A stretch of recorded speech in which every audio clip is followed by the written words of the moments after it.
আজকের দিনটা আমার কাছে কিন্তু খুবই স্পেশাল, কারণ আজকে হলো আমার জন্মদিন। আর তার সঙ্গে সঙ্গে কিন্তু আজকে বৃহস্পতিবার। মা বলল যেহেতু আজকে জন্মদিন তাই একটা ঘিয়ের প্রদীপ জ্বেলে দিতে। সেই মতো আমিও ঘিয়ের প্রদীপটা সকল জায়গায় দেখিয়ে ঠাকুরের সামনে জ্বেলে দিলাম। আর আজকে যেহেতু বৃহস্পতিবার, লক্ষ্মী পুজোর ব্যাপার আছে, তাই মা এখানে কিন্তু পুজোও শুরু করে দিয়েছে। আমি কিন্তু পুজোর সব কিছু এখনও বুঝে উঠতে পারিনি, তাই বসে বসে দেখছিলাম কিভাবে ঠাকুরকে খেতে দিচ্ছে, কিভাবে পুজো দিচ্ছে। তো এই যে দেখতেই পাচ্ছ ঠাকুরের প্রসাদ সাজানো হয়ে গেছে। তাই আর কি, আমার কিন্তু খিদে পেয়ে গেছিলো, তাই মা বলল খেয়ে নিতে, তাই আমি চলে এসেছিলাম মুড়ি খাওয়ার জন্য। মা বলেছিল লুচি করার জন্য, বাট আমি আর বললাম করতে হবে না, থাক। সেই জন্য মুড়ি আর তরকারি খেয়ে নিচ্ছিলাম।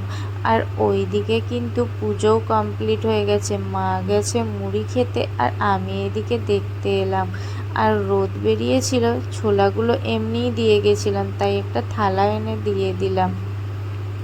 দুপুরবেলা কিন্তু লাঞ্চ পুরো রেডি হয়ে গেছে। আজ যেহেতু বৃহস্পতিবার, তাই লাঞ্চে কিন্তু নিরামিষ আছে। এই সয়াবিনের তরকারি, ডাল, ভাজা সব কিছু মিলিয়ে কিন্তু খাবারটা জাস্ট দারুণ লাগছিল। নিরামিষ খাবার খেতে ভালো লাগে। তো দুপুরবেলাটা কিন্তু এইভাবেই কেটে গেল। তারপরে আর কি, বিকালবেলা মা আর আমি মিলে বেরিয়ে পড়েছিলাম বাজারে। গিয়েছিলাম একটু সোনার দোকানে, কারণ আজকে বাবা আর মা মিলে আমাকে একটা গিফট দিল। আর তার মধ্যেই দেখো, সোনার দোকানের এই গণেশ ঠাকুরটা আমার খুবই সুন্দর লাগছিল। আর এইগুলো আমি প্রথম দেখলাম। দেখো, 100 টাকা 200 টাকার নোটকে রূপো দিয়ে বাঁধিয়ে রেখেছে। তো যাই হোক, কী কিনলাম বাড়ি গিয়ে দেখাচ্ছি। আর এই দেখো, আঙুর কিনেছিলাম। আর এইগুলো কিন্তু বাবা মা দিয়েছে, আর বরমশাই কিন্তু এগুলো পরিয়ে দিচ্ছে, কারণ আমি এগুলো ছোট থেকেই একা একা পরতে পারি না, কেউ পরিয়ে না দিলে।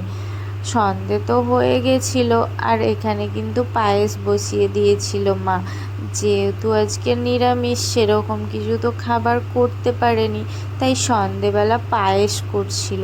আর এইদিকে বরমশাই কিন্তু বেলুন সাজানোর জন্য বেলুন ফোলাতে বসে পড়েছিল। আর ওইদিকে মা কিন্তু সন্ধে দেওয়া শুরু করে দিয়েছিল। সন্ধে দিতে দিতে আমি এইদিকে দেখছি বরমশাই আবার ঘর থেকে বারান্দায় চলে এসছে বেলুন ফোলানোর জন্য। কেন কি, ওরও গরম লাগছে, আর আমি একটা করে বেলুন নিয়ে যাচ্ছি আর ঘরে নিয়ে গিয়ে রাখছি।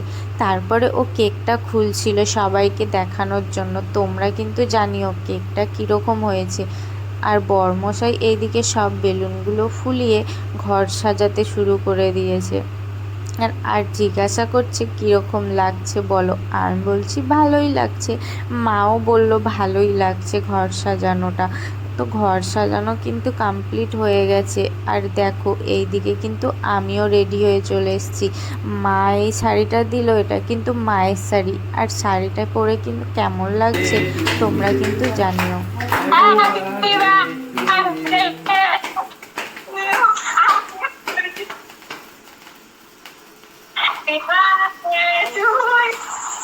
আমরা কে খাবো?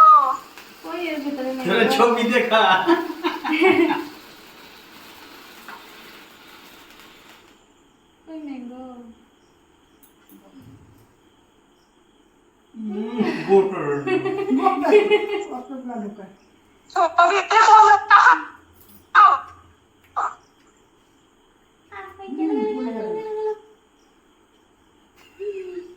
দেখো, কেক কাটা তো কমপ্লিট হয়েই গেল। তারপরে সেই যে পায়েস রান্না হয়েছিল সেটা কিন্তু মা নিজের হাতে খাইয়ে দিচ্ছে। আর পায়েস তো, এখানের পায়েস আমার খুবই ভালো লাগে।